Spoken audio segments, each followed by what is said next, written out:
तू तो मयूर नुह जे तो पिठिरे बसी स्कंद कुमार आसिबे।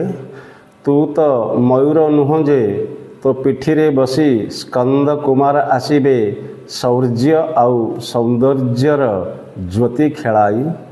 वास्तविक आधुनिक ओडिया कवितारे राजेंद्र किशोर पंडा अनेक परीक्षा निरीक्षा करिसंती।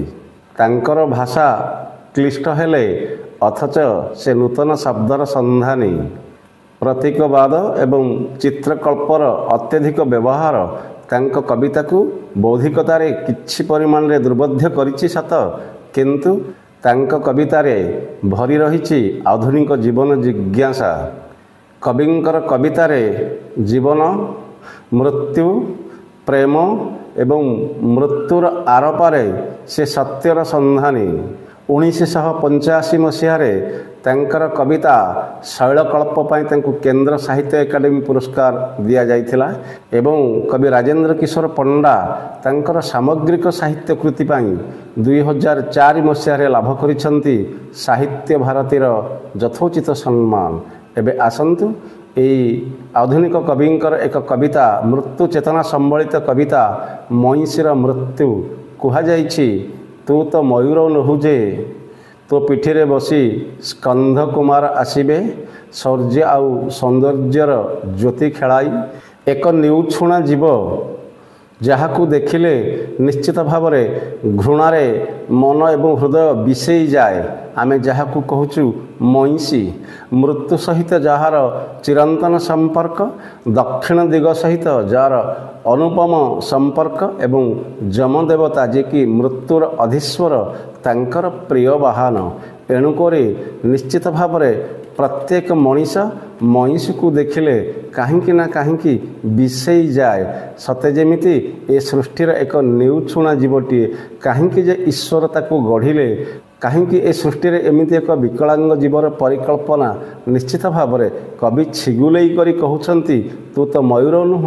मयूर आमर जातीय पक्षी, अत्यंत सुंदर, जी कि देवकुमार जो कह जाउछि देवता मानकर सेनापति, जहाँ को आम कहूचे कुमार कार्तिकेय। कार्तिकेयंकर प्रिय वाहन मयूर एवं मयूरर चोल श्रीकृष्ण मथारे खूब शोभा पाए।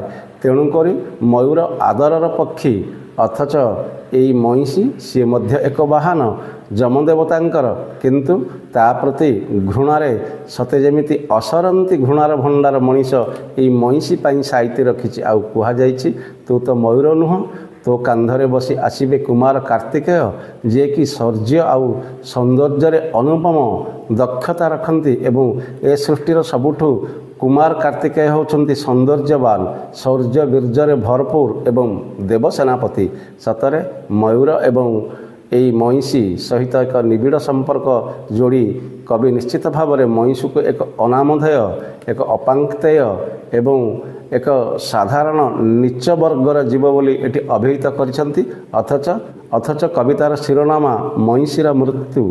कवि सृष्टिर यही हतादर जीव मईंसी को मयूर सहित, गुंडीची मूषा सहित, कामधेनु यथा गाई सहित एक सुंदर चित्रण करिसंती, एक सुंदर तुलना मध्य करिसंती। द्वितीय पदरे कवि कहउछंती तू बा को गुंडुची जे योग्य हेबु पुरुषोत्तमर आंशा पाइबा पाई। वास्तविक मेथिर सफल प्रयोग जो कहा जाए यही कवितारे कहा जाइछि।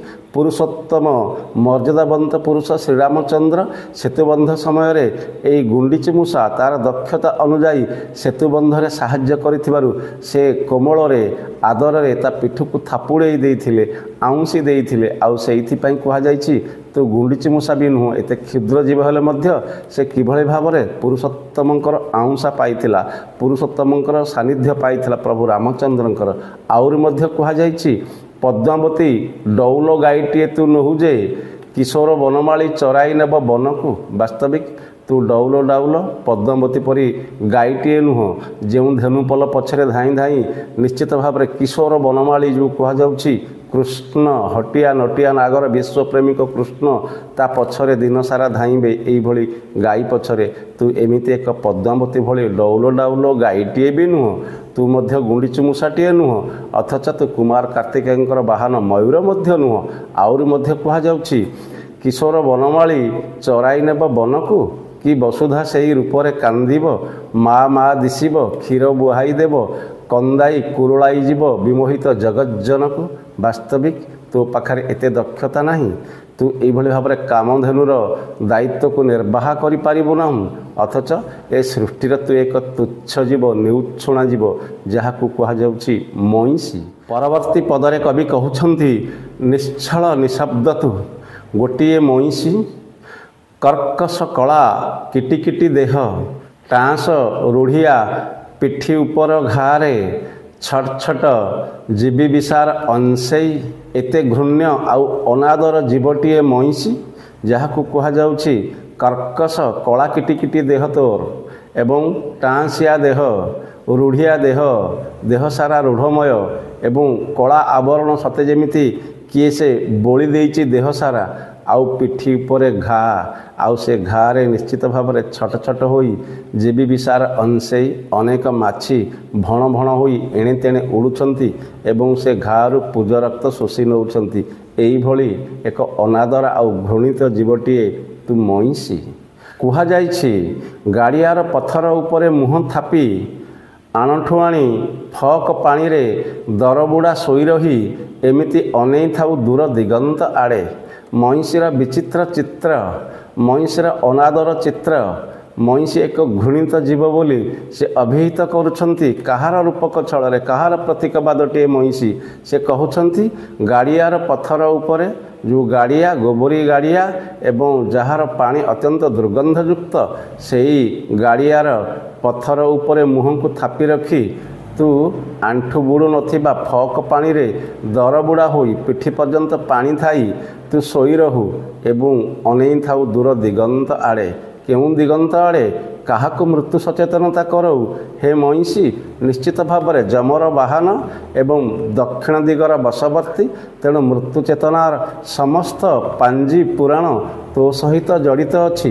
କବିତାର ଛଳେ ଛଳେ କବି ପ୍ରକାଶ କରିଛନ୍ତି, ମଣିଷ ମୃତ୍ୟୁକୁ ଡରେ, ମଣିଷ ମୃତ୍ୟୁକୁ ଘୃଣା କରେ। ଏ ଦୁନିଆରେ ସମସ୍ତେ ବଞ୍ଚିବାର ରାହା ଖୋଜନ୍ତି, ମୃତ୍ୟୁକୁ ତ କେହି ପସନ୍ଦ କରନ୍ତି ନାହିଁ। ଆଉ ଯଥୋଚିତ ଭାବରେ ସେହିଭଳି ଭାବରେ ଦରବୁଡ଼ା ଆଣ୍ଠୁଏ ପାଣିରେ ବୁଡ଼ି ରହି ପଥର ଉପରେ ମୁହଁକୁ ଥାପି ନେଇ ଏଇ ମଇଁଷି ଦୂର ଦିଗବଳେ ଆଡ଼େ କାହାର ଅଭୀଷ୍ଟ ପୂରଣ କରିବା ପାଇଁ ଚାହିଁ ରହେ। କେଉଁ ମୃତ୍ୟୁ ଦେବତାର ଡାକରାରେ କାହା ପ୍ରତି ଅଶୁଭ ସଂକେତ ବାଢ଼ି ଦିଏ, ତାର ଯଥାର୍ଥ ପ୍ରମାଣ ଏଠାରେ ପ୍ରଦାନ କରିଛନ୍ତି କବି ରାଜେନ୍ଦ୍ର କିଶୋର ପଣ୍ଡା। ପୁନଶ୍ଚ କବିଙ୍କ ଭାଷାରେ, ଯେମିତି ଏଇ ପୃଥିବୀ ପଲକପାତରେ ଧସିଗଲେ ବି କିଛି କ୍ଷତି ନାହିଁ, ହଁ ଭରିବା ପରି କାଉଟିଏ ଖୁମ୍ପି ରହି ରହି। ବାସ୍ତବିକ ଏ ପୃଥିବୀର ସହିତ ମଇଁଷିର କିଛି ଯାଏ ଆସେ ନାହିଁ। ଏ ପୃଥିବୀ ଧସିଗଲେ କେତେ, ଏ ପୃଥିବୀ ଉଜୁଡ଼ି ଗଲେ କେତେ, କେବଳ ପଲକପାତରେ ଧସିଗଲେ ବି କିଛି କ୍ଷତି ହେବ ନାହିଁ, ହଁ ଭରିବା ପରି କାଉଟିଏ ଖୁମ୍ପେ ରହି ରହି। ବାସ୍ତବିକ ତା ଖଣ୍ଡିଆ ଘା ଉପରେ କାଉଟିଏ ରହି ରହି ଖୁମ୍ପେ ମାଉଁସ ଆଶାରେ, ଅଥଚ ଅନ୍ୟ ପାଇଁ ମୃତ୍ୟୁର ସୌଦାଗର ସାଜୁଥିବା ଏହି ବାହନ ମଇଁଷି ସତରେ କେତେ ନିଉଛୁଣା ଜୀବଟିଏ। ପୁନଶ୍ଚ କବି କହୁଛନ୍ତି, ମନ୍ଦାର ମାଳ ପିନ୍ଧେଇ କନ୍ଦର୍ପକୁ ବସେଇ ଦେଲେ ତୋ ପିଠିରେ, ଯମ ଭଳି ଭୟାନକ ଦିଶିବଇ ଦିଶିବ। ବାସ୍ତବିକ ଏ ପୃଥିବୀର ସମସ୍ତ ସୁନ୍ଦରରୁ ସୁନ୍ଦର, ଅତି ସୁନ୍ଦର ରତିପତି କନ୍ଦର୍ପ ଯିଏ କାମ ଦେବ, ତାକୁ ଯଦି ସଯତ୍ନରେ ଯତ୍ନ ସହକାରେ ହେ ମଇଁଷି ତୋ ପିଠିରେ ବସେଇ ଦିଆଯିବ ନା, ସେ ନିଶ୍ଚିତ ଭୟାନକ ଦେଖାଯିବ, ଠିକ୍ ଯମ ପରି। ଆଉ ସତରେ ତୁ ଏତେ ବିଭତ୍ସ, ତୁ ଏତେ କୁତ୍ସିତ, ମୃତ୍ୟୁ ପରି ହେ ମଇଁଷି।